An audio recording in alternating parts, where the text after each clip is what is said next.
Dans les années 2000, tout le monde annonçait la mort de l'argentique. Et à la surprise de beaucoup, c'est finalement pas du tout ce qui s'est passé, et puisque l'argentique a non seulement survécu, mais il connaît aussi, depuis quelques années, une vraie recrudescence, une vraie nouvelle demande, notamment de la part de jeunes photographes. Alors si on peut, nous, en tant que photographe argentique, se réjouir de cet engouement,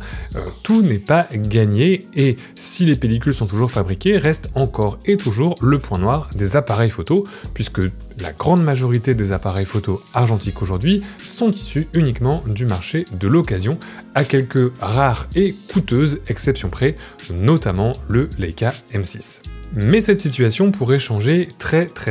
bientôt avec l'annonce assez tonitruante de Pentax, une marque qu'on avait un petit peu oubliée dans le monde de la photographie parce qu'elle n'est pas très reconnue pour ses appareils photo numériques, même si elle existe toujours et qu'elle fait des appareils photo de grande qualité. Pentax donc a annoncé très récemment le Film Project, vouloir tout simplement se remettre à fabriquer des choses pour la photo argentique et notamment un appareil photo argentique neuf. Bonjour à tous et à toutes, c'est Baptiste de MGK Photographie et aujourd'hui on va se poser la question, est-ce que Pentax peut-il vraiment sauver l'argentique ?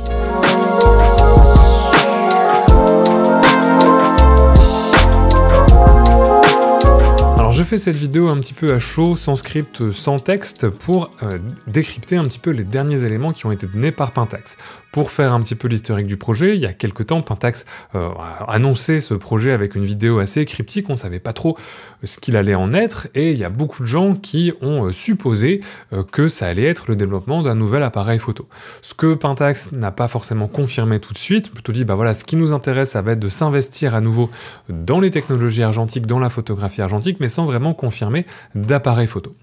Là, très récemment, il y a quelques semaines, ils ont sorti une deuxième vidéo qui récapitule le projet où, très clairement, ils annoncent qu'ils sont en train de travailler au développement d'un appareil photo argentique compact, neuf, à partir de zéro, pour une date de sortie totalement indéterminée. Pour l'instant, on en est vraiment à l'ébauche des plans et du concept, donc il y a encore du chemin à parcourir pour que le projet voie le jour, mais c'est quand même la première fois que une marque annonce à travailler sur un nouveau prototype, un nouveau projet d'appareil photo argentique. Il y a quelques mois, c'était le constructeur allemand Leica qui annonçait refabriquer à nouveau son fameux Leica M6, mais à près de 4500 € nus. C'est pas pour toutes les bourses. Voilà, si jamais t'es triste de pas pouvoir t'en payer un, tu peux toujours te rabattre sur nos t-shirts en thématique argentique qui sont disponibles sur le site boxargentique.fr. Bon, c'est pas un Leica, mais ils sont pas vendus à 4500 € non plus, donc peut-être que ça permet de faire un petit lot de consolation. Mais trêve de plaisanterie, ce qui est déjà intéressant par rapport à Pentax, par rapport à ce que fait Leica, c'est que Leica refabrique tout simplement un modèle qu'ils ont déjà fait et qui a été arrêté finalement quelques années, mais qui a été fabriqué quand même assez longtemps, dans les années 2000 jusqu'à 2010. Je sais plus exactement quelle est la date d'arrêt, mais il y a eu globalement 3-4 ans où ils n'ont pas fabriqué, et là ils recommencent à le fabriquer. Donc c'est pas un nouveau modèle, c'est un modèle qui est quand même assez ancien, et sur lequel ils ont déjà des lignes de production. Ce que fait Pentax, et c'est là que c'est intéressant, c'est que Pentax annonce totalement un nouveau design, un nouvel appareil photo, et partent de zéro, si je puis dire, sur ce projet-là. Alors quand on dit qu'on part de zéro, c'est pas vraiment le cas, parce qu'il y a quand même tout le savoir-faire de Pentax qui est là derrière. Ils ont quand même fait des références argentiques assez connues, que ce soit le Spotmatic, le K, le Pentax 6.7. Voilà, beaucoup de gens, quand ils ont annoncé leur projet, ils disent mais qu'est-ce que vous allez faire comme appareil? Ressortissez un Pentax 6.7, ressortissez un réflexe mécanique, et ce qu'ils ont décidé de faire de leur côté, c'est de faire un compact, un appareil photo compact argentique. Et leur dernière vidéo, leur dernière nouvelle, donnait un peu plus de détails sur l'appareil qu'ils voulaient faire. Donc globalement, ils sont en train de développer un appareil photo compact argentique avec un levier d'avancement manuel. Donc le levier d'avancement, c'est le petit levier qu'on va avancer pour faire avancer le film. Et c'est hyper intéressant d'aller voir cette vidéo parce que non seulement ça décrit un petit peu le concept qu'ils sont en train de donner, mais ça donne aussi les différents défis qu'il y a à relever en créant ça. Et c'est quelque chose d'hyper intéressant dont j'ai déjà parlé plusieurs fois sur la chaîne, c'est que créer un appareil photo argentique aujourd'hui, on pourrait penser que c'est facile parce que on sait faire des appareils photo numériques hyper complexes, etc., etc. Mais justement, c'est ça la difficulté, c'est que Les ingénieurs actuels qui travaillent sur des appareils photo, c'est des gens qui ont été formés à faire des appareils photo numériques. Et le fonctionnement d'un appareil photo numérique et d'un appareil photo argentique, c'est pas du tout la même chose. Parce que les obturateurs n'ont pas exactement les mêmes contraintes, sont pas pilotés de la même manière, et il n'y a pas du tout les mêmes contraintes dans un appareil photo argentique que dans un appareil photo numérique, la première différence étant l'avancement du film. Un appareil photo argentique, il a besoin de faire avancer son film, il a besoin de compter les vues, il a besoin de toute une mécanique qu'un appareil photo numérique, dont un appareil photo numérique peut totalement se passer. Et ce qui est intéressant dans le discours de Pentax sur leur appareil photo, c'est qu'ils expliquent qu'ils veulent garder ce levier d'avancement mécanique, pas faire un moteur, tout simplement pour garder le feeling argentique, pour garder cette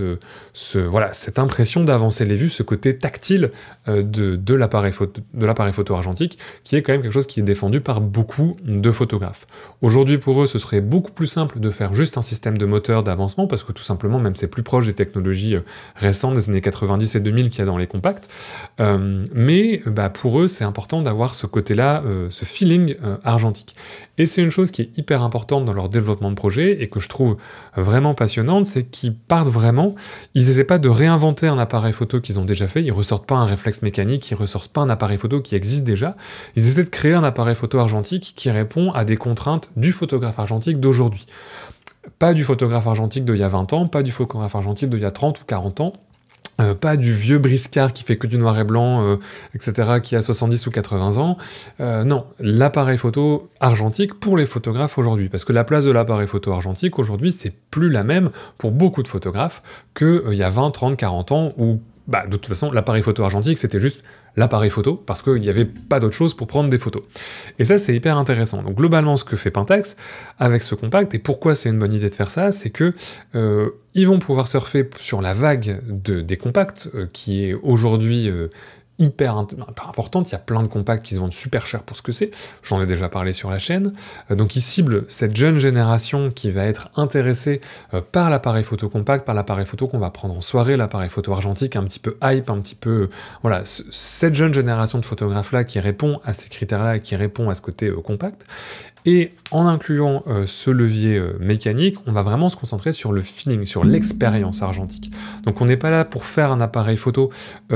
est juste un appareil photo argentique, on est là pour faire un appareil photo argentique qui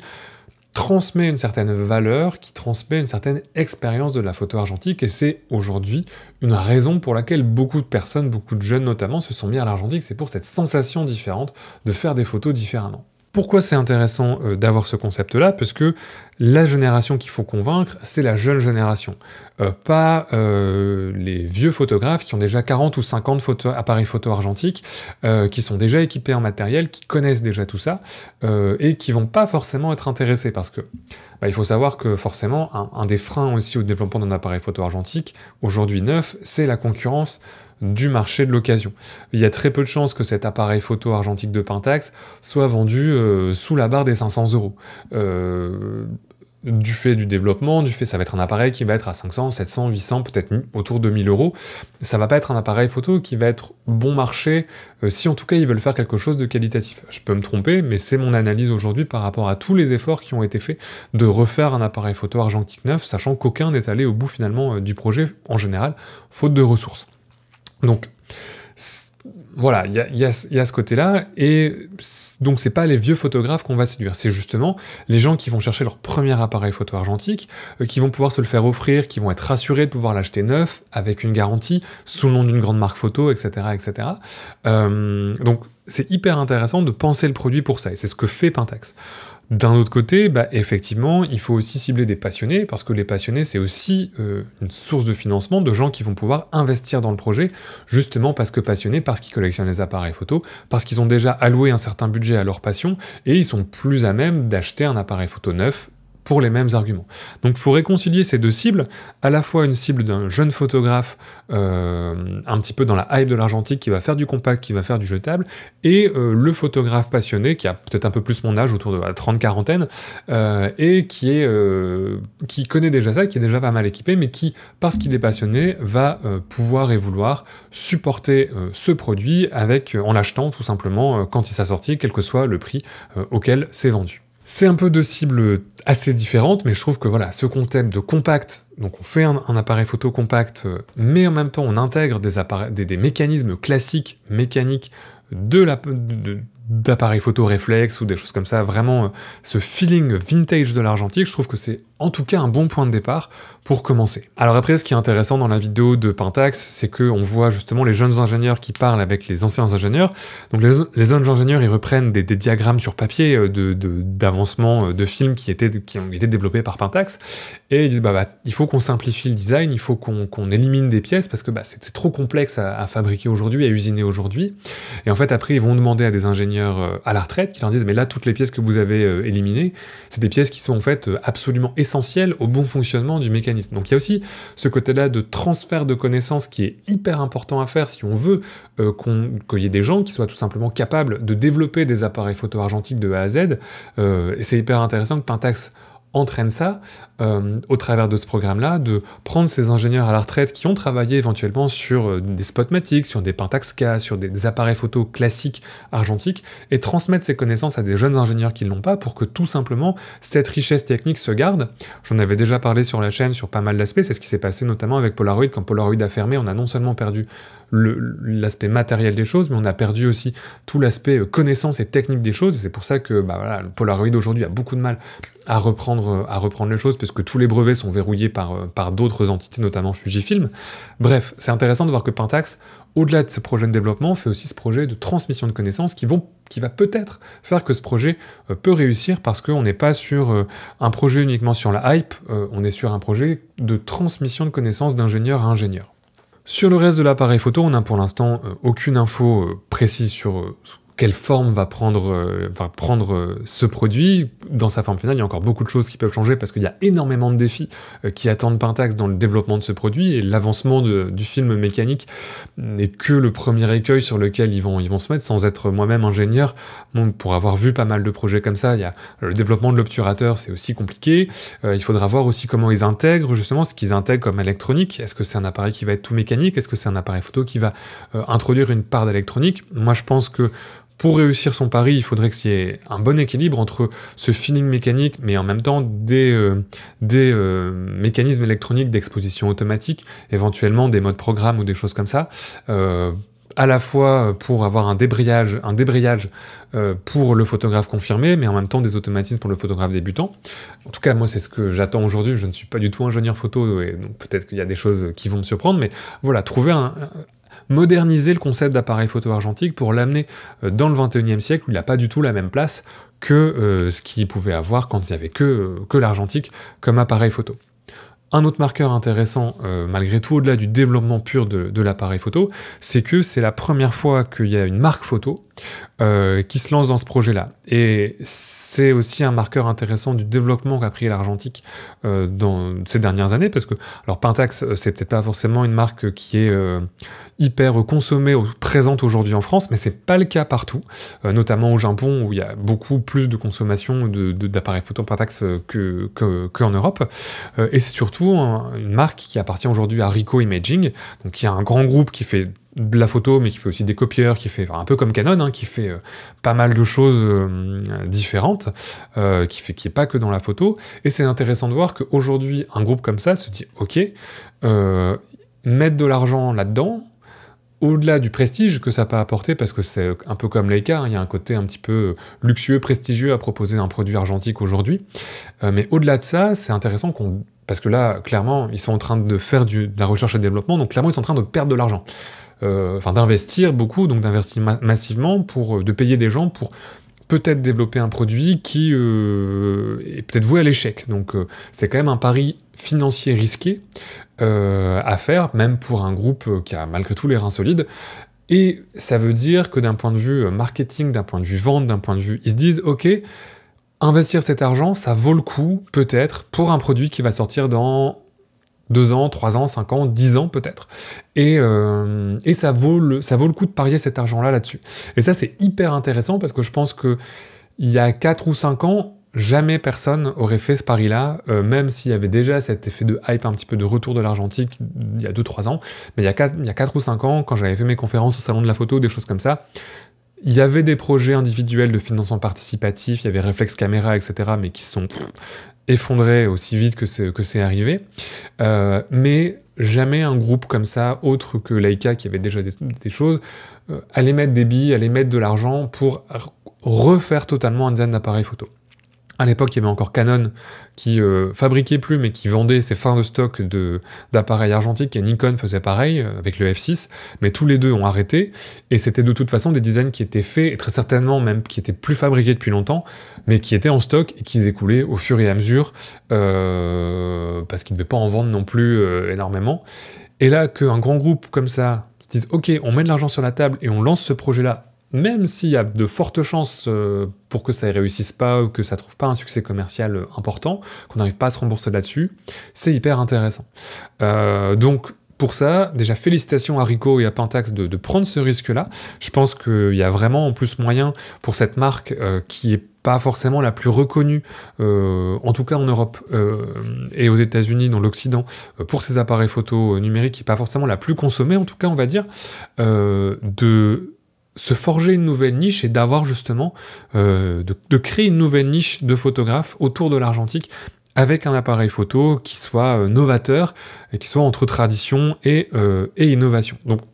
j'espère, moi, évidemment, de tout cœur que c'est un projet qui va réussir. Je voulais en parler rapidement sur la chaîne, c'est une vidéo voilà, que je fais vraiment très rapidement entre une sieste de la petite et une couche, on va dire, et le goûter. Donc voilà, c'est vraiment un truc qui n'est pas écrit, je m'excuse si c'est un petit peu brouillon, mais je voulais quand même en parler un petit peu sur la chaîne et voir un petit peu jusqu'où ce projet ira. Si tu n'en avais pas entendu parler, t'as indiqué, je te mettrai les liens dans les descriptions vers les vidéos de Pentax qui parlent un petit peu de leur projet. Et puis, bah, on croise tous très fort les doigts pour que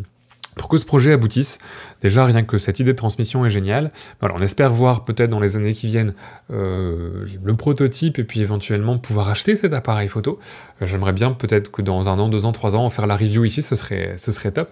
Mais voilà, on souhaite bien du courage à Pentax pour ce projet et en tout cas, félicitations à eux pour la prise de risque. Voilà, en tout cas, j'espère que cette petite news photo sortie de nulle part t'aura plu, que ça t'aura intéressé d'avoir cet avis-là. J'aime bien faire comme ça des petites vidéos sur l'état du marché de l'argentique de temps en temps. C'était pas préparé, c'était pas écrit, j'espère que ça aura été quand même clair et intéressant. Si c'est le cas, n'hésite pas à t'abonner à la chaîne et à suivre ce que je fais pour avoir les news au fur et à mesure quand il y en aura d'autres, peut-être la review dans quelques années. Et puis sinon, tu peux toujours aller voir dans la description, notamment le site de la Box Argentique, qui est une box photo pour photographes argentiques, qui te permet de découvrir des nouveaux films tous les 2 mois avec des cours et des défis photos. Voilà, plein de choses chouettes à découvrir si tu t'intéresses à l'argentique. Moi, je te dis à la prochaine, et d'ici là, bonne photo!